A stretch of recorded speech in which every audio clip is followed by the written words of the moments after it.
Бывшими, к примеру, бывают города. Был город, а теперь развалины. Бывают и люди. Был врачом, помогал людям, а теперь на пенсии. Почетно. Бывают бывшими супруги. Разошлись печально.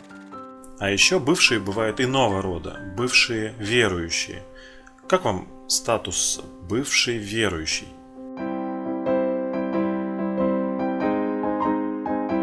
Но особенно печально, что некоторые в статусе бывшие застывают навсегда. Проходят столетия, и чем стал этот город, к примеру? А ничем. Так и остался руинами. Так, к сожалению, бывает и с некоторыми людьми. Вот это бывшие свидетели Иеговы. Так они теперь везде и говорят. Когда я об этом думаю, мне всегда вспоминается пример апостола Павла. Почему? Ну потому что он тоже бывший. Бывший фарисей. Но почему-то, когда думаешь о Павле, то приходят другие мысли. Он христианский старейшина, один из столпов истины, на кого равняются миллионы. Он вдохновляет идти вперед, его пример придает сил. А некоторые просто бывшие и все.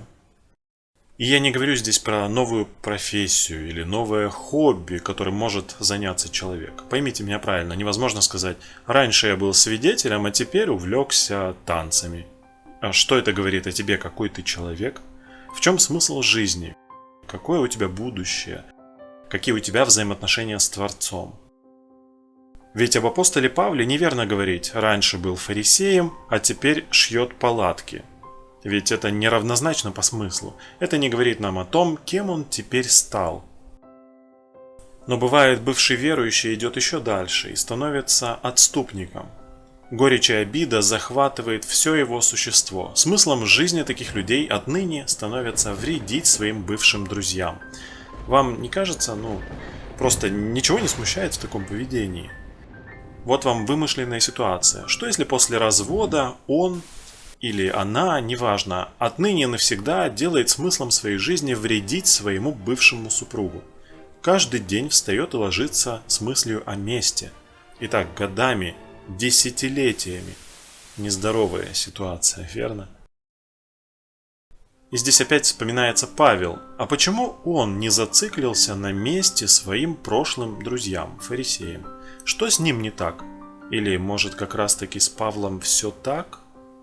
Он оставил прошлое и начал строить, созидать, делиться с другими чем-то ценным и вечным. Это путь любви, радости, кротости. Путь мира и чистоты. Чей это почерк? В том, как действовал Павел, виден чей дух? Дух Бога, верно? Так в чем же дело? Почему одни навсегда застывают в статусе бывшие, а другие нет? Пример Павла дает подсказку. Он вышел из состояния бывший потому, что стал настоящим. Стало ли смыслом жизни Павла разрушение? Может ли вообще разрушение быть частью личности счастливого человека?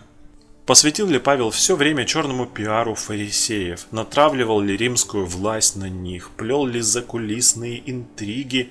Распространял ли клевету? Планировал ли информационные атаки? Строил планы по подбросам улик? Может, подговаривал устроить им пытки в тюрьмах? Положил ли он всю жизнь и все оставшиеся силы на черную гнилую ненависть? И как бы мы к Павлу сегодня относились, если бы о нем в Библии читали такие вещи?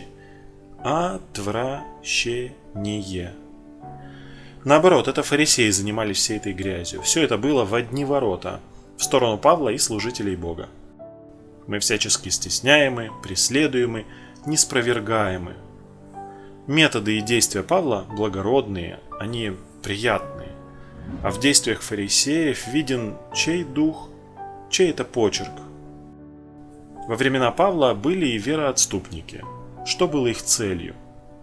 Осквернять святое, преуспевать в нечестии, отступать от истины и разрушать веру некоторых. Кстати, заметили, он сравнил их с гангреной.